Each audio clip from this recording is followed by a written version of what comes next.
On a bitter March evening in 2024, as the sun disappeared behind the low rooftops of Chicago's South Side, something happened that no one in the neighborhood was prepared to witness. The streets of Englewood were quiet in the way they often are just before nightfall, store lights flickering on, buses sighing at empty stops, wind cutting between brick buildings like a warning.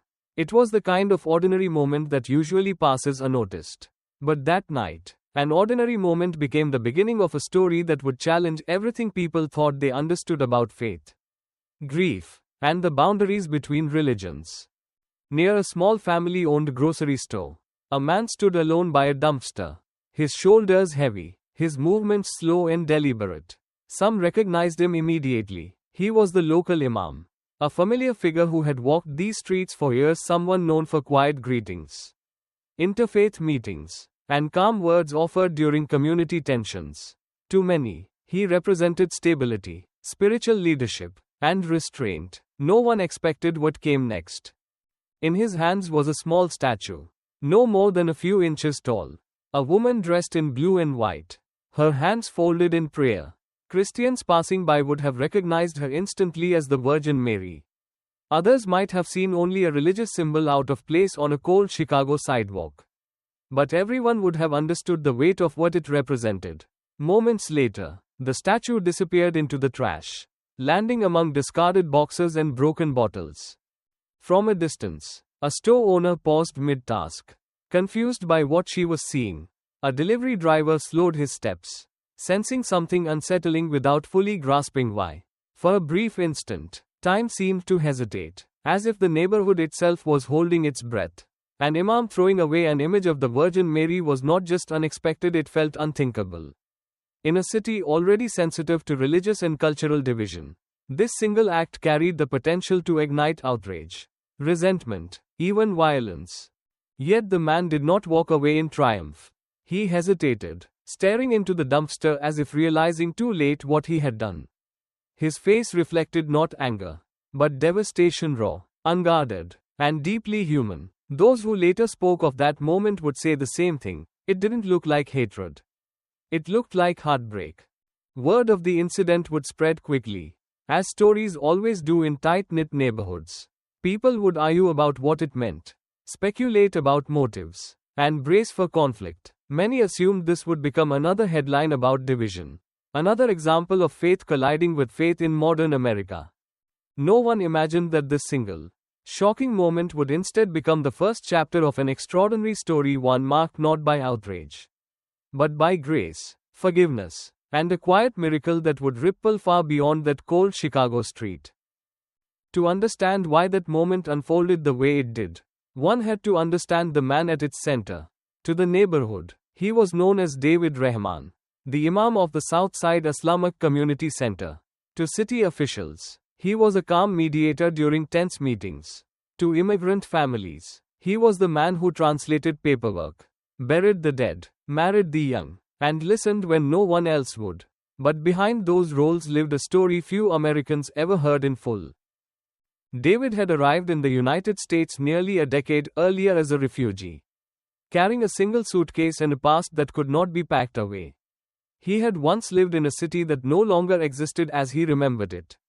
War had erased his home, his future, and almost everyone he loved. By the time his resettlement papers were approved, his wife was gone, his children were gone, his parents were gone. Survival, when it came, felt less like mercy and more like a question without an answer. Those who prayed behind him each week saw only composure. They saw a man who spoke gently about patience, endurance, and trust in God's wisdom.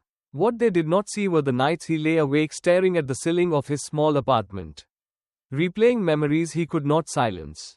Some neighbors later admitted they assumed faith came easily to him. After all, wasn't that his calling? Those closest to David knew better. They noticed the weight he carried into every sermon, the pauses that grew longer, the exhaustion that prayer no longer seemed to lift. Over the years, he had poured himself into serving others, especially refugees like himself, people struggling to believe in goodness after witnessing humanity at its worst. But slowly, the questions he helped others confront began turning inward. The breaking point came quietly. Through a phone call no one else heard.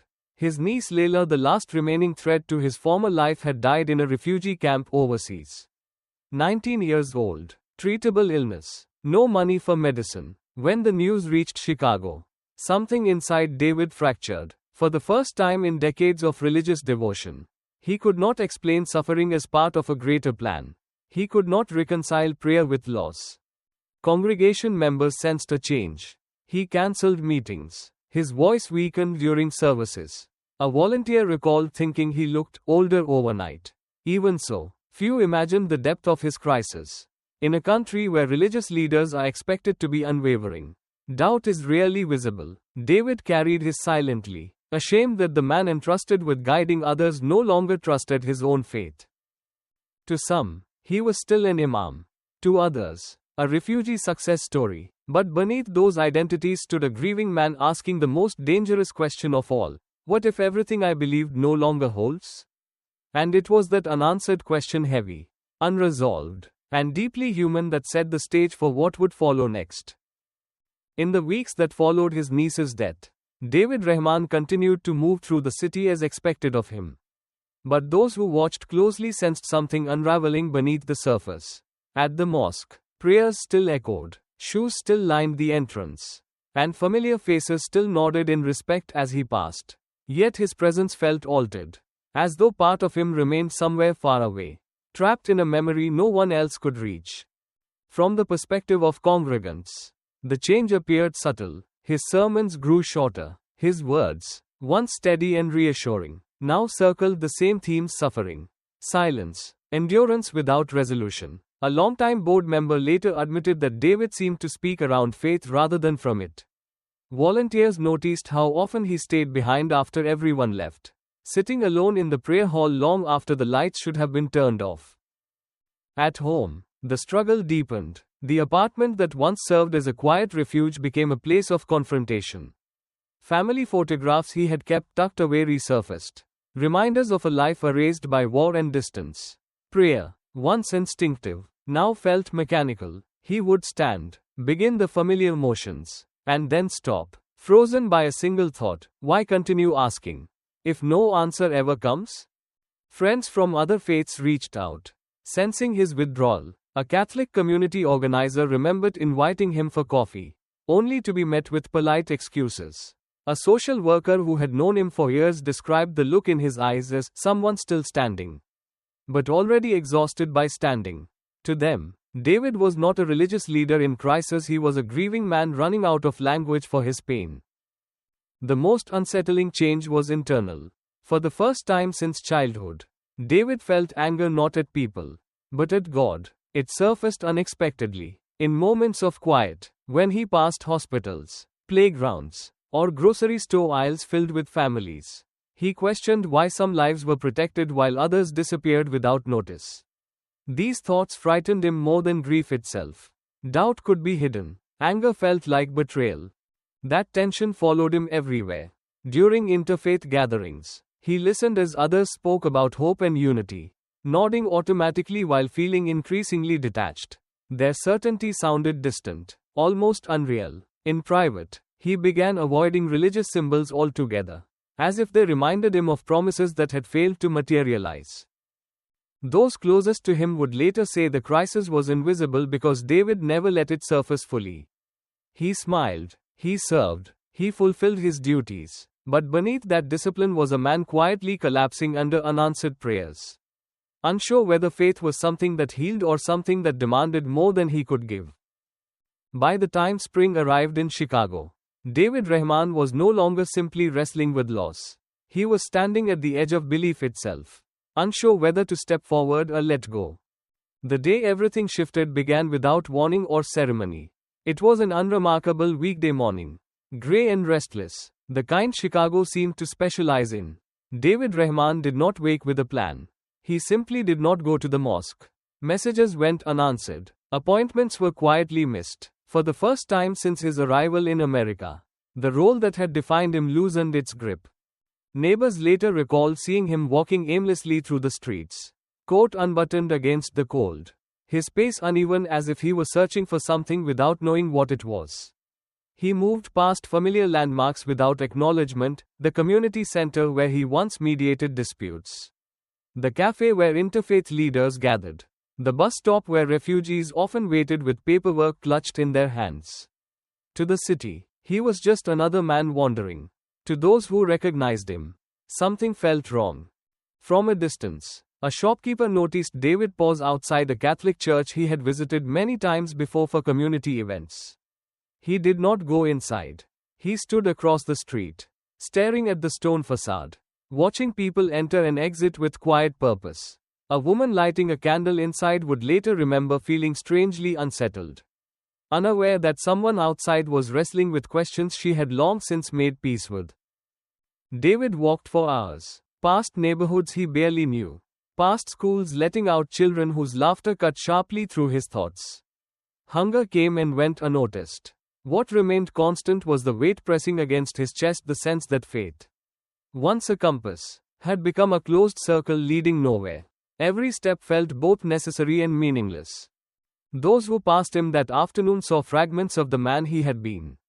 A former parish volunteer spotted him near the river, sitting alone on a bench, head lowered, hands clasped as if in prayer, though no words seemed to come. A city bus driver slowed briefly, thinking he recognized a familiar face, before traffic pulled him forward again. As evening approached, the wandering took on a sharper edge.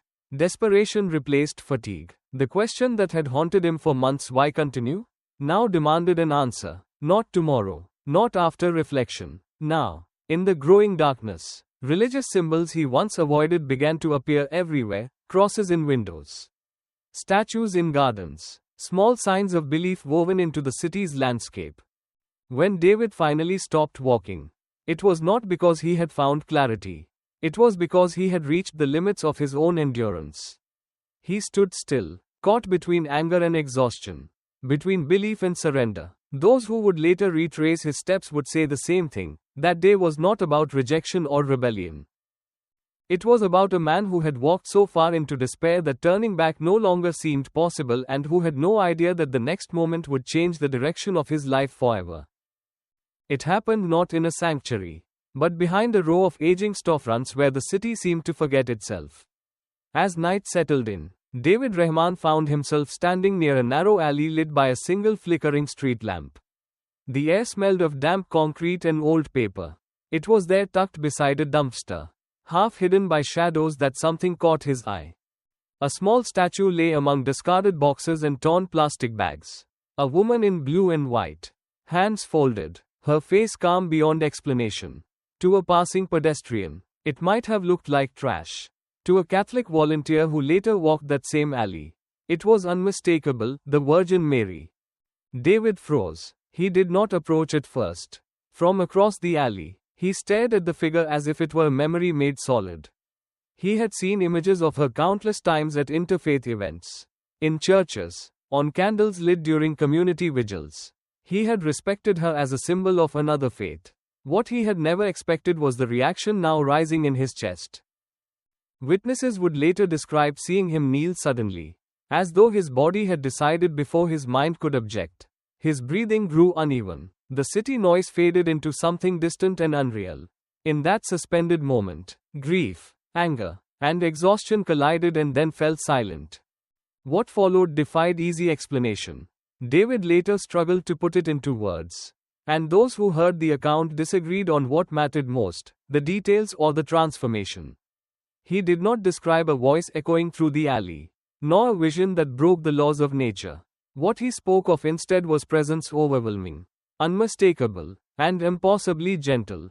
It felt, he would say, as though he was being seen completely, not as an imam, not as a refugee, not as a man of doubt or a man of faith, just as a broken human being who had reached the end of his strength. The sorrow he carried did not vanish, but it loosened its grip. In its place came something unfamiliar, peace without explanation. A nearby resident taking out the trash noticed the change in his posture. The man who had been shaking moments earlier now stood still, his face streaked with tears, yet strangely composed. When David reached for the statue, his hands trembled not with anger, but with care. He lifted it gently, brushing away dirt as if tending to something alive. For reasons he could not articulate, he felt compelled to let go, to release the image back into the world rather than claim it. Moments later, the statue was placed carefully into the dumpster, not in rejection, but in surrender, an act that would soon be misunderstood by everyone who saw it. What no one witnessed was what happened within him. In that forgotten alley, amid shadows and refuse, David Rahman encountered something that cracked open his despair. Whether miracle or mystery, one truth was undeniable: he walked away changed, carrying a quiet certainty that the God he had accused of silence had, at last, answered through the gentle presence of the Virgin Mary. The moment that followed would undo everything he had just received. Not because the peace was false, but because David Rahman was still human. Still shaken, still unsure how to carry what had been given to him. From the outside, the act looked simple: a man placing a statue into a dumpster. To those who would later witness it, there was no context, only shock. A grocery store owner across the alley stared in disbelief, frozen between outrage and confusion. A teenager filming a nearby street corner caught the tail end of the movement on his phone, unaware he was recording the spark of a coming storm. In a city sensitive to religious tension, the image spoke louder than any explanation ever could. What no one saw was the conflict unfolding inside David in those seconds. The encounter had softened him, but it had also overwhelmed him. The presence he had felt, gentle, maternal, unearned, left him exposed. He did not know what to do with it. He did not know where it belonged in his world. His faith, his identity. Holding the statue felt unbearable, as though claiming it would mean crossing a line he was not ready to cross. So he did the only thing his fractured reasoning could manage: he let go. To the watching eyes, it appeared deliberate. To some, even hostile. A Catholic passerby would later say it felt like a personal wound, an insult delivered without words. Within hours, the story would be retold with sharper edges: an imam desecrating a holy image, faith attacking faith, respect collapsing in public view. David walked away unaware of what he had set in motion. He did not hear the gasps behind him. He did not notice the phone lifted toward the alley. His steps were slow, heavy, and uncertain, as though he were moving through water. The peace he had felt moments earlier now tangled with dread. Something was wrong. He sensed it, but could not yet name it. By the time he reached the corner, voices had already risen behind him. Someone shouted. Someone else cursed. The stillness of the alley shattered into accusation and disbelief. The city, which had quietly witnessed his despair, now prepared to judge his action without mercy. Later that night, as the video began circulating and messages flooded community inboxes, interpretations hardened. There was no room for nuance, no patience for inner struggle. What people saw was all they believed. And so the tragedy reached its peak, not in violence, but in misunderstanding. An act born of confusion was received as contempt.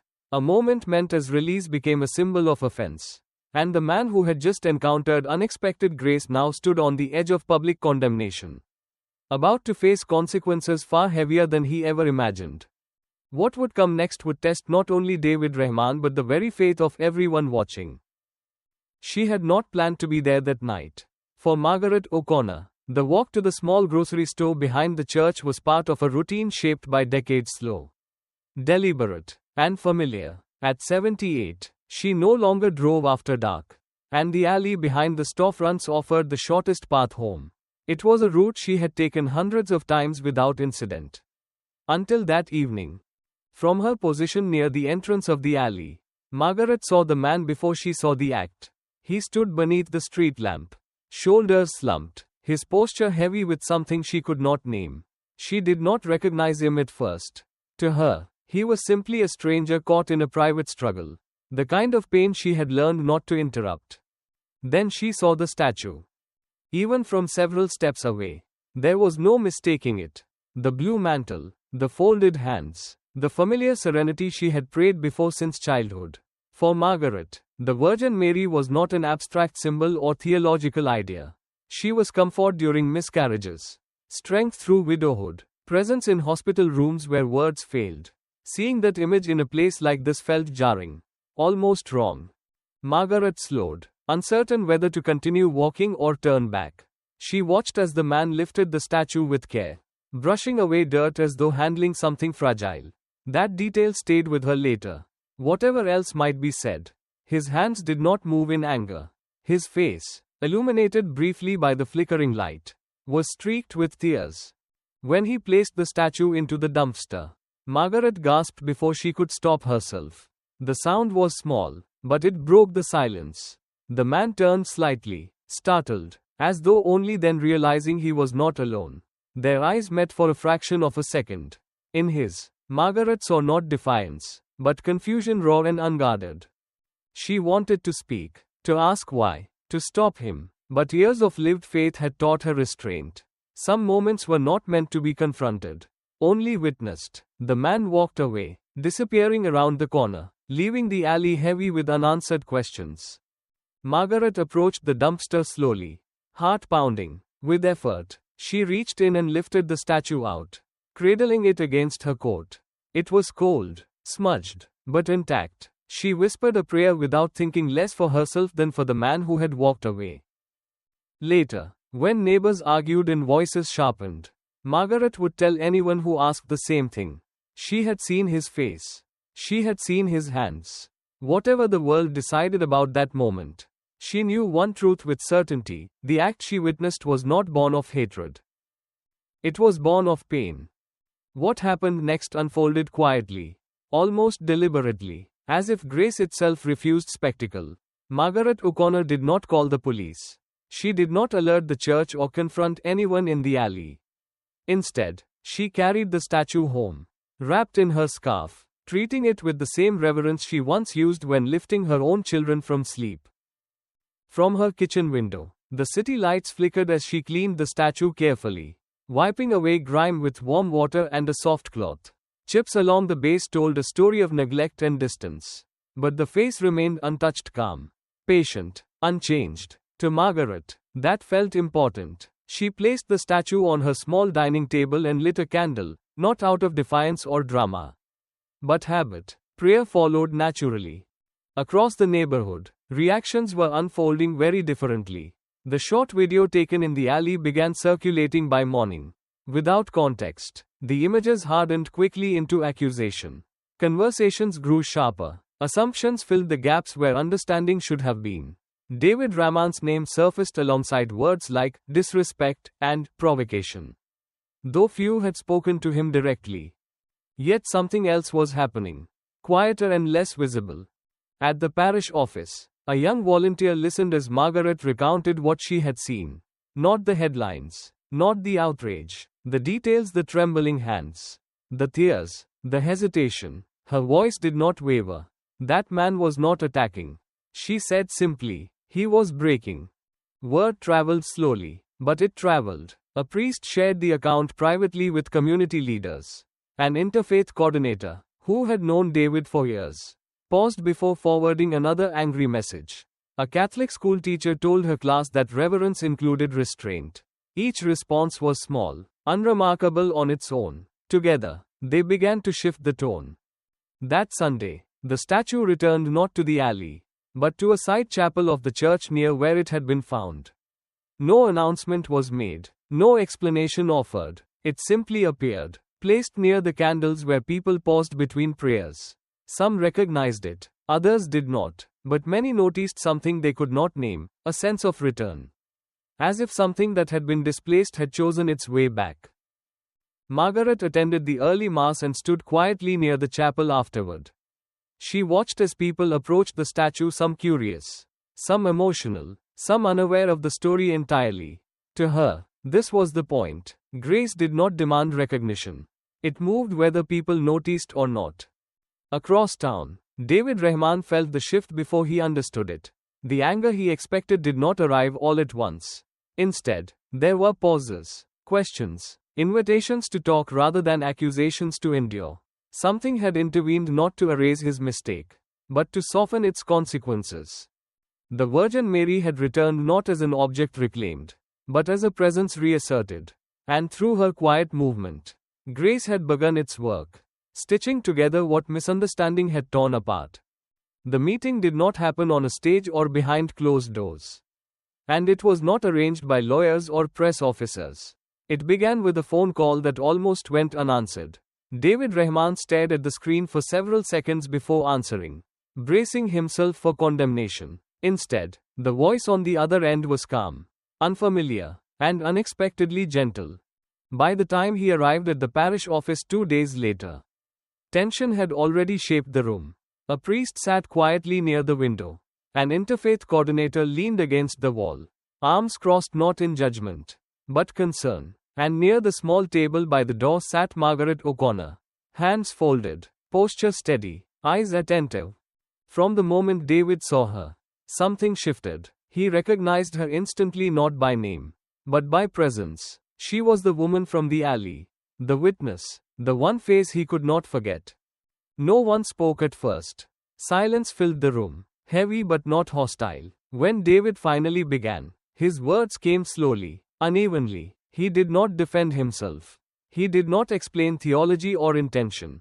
He spoke only of grief, exhaustion, and a moment he did not fully understand until it was already gone. Margaret listened without interruption. When he finished, she stood with effort and walked toward him. Those watching held their breath, unsure what would come next.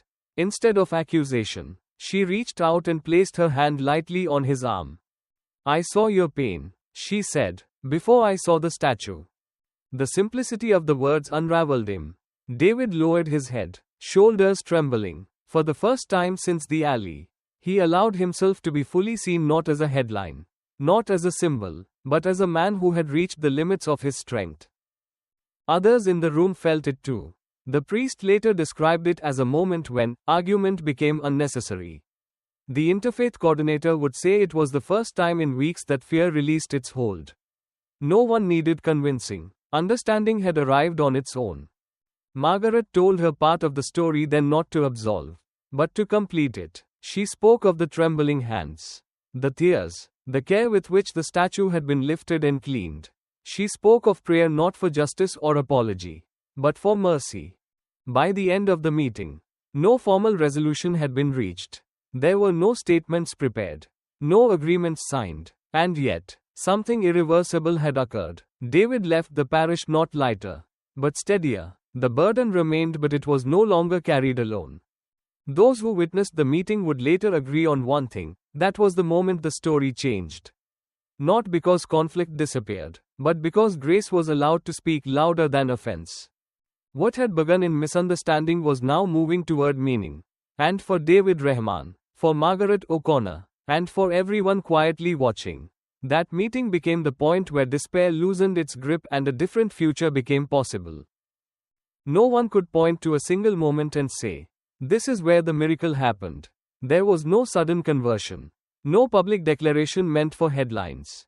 Instead, the change unfolded the way dawn does, quietly, steadily, impossible to stop once it begins.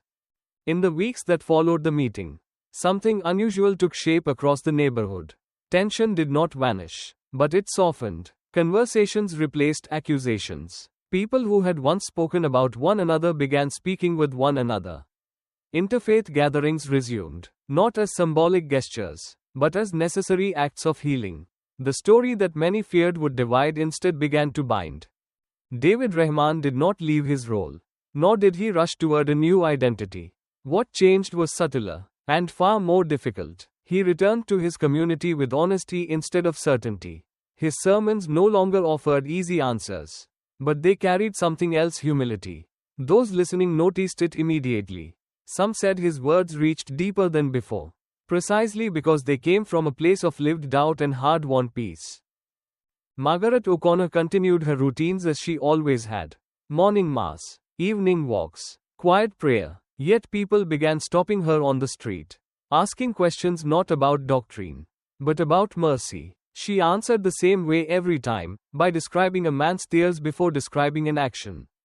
In doing so, she reminded them that faith is measured not by symbols defended, but by compassion extended. And the statue? It remained in the side chapel, unchanged and uncelebrated. Candles burned beside it day after day. Some visitors knew the story.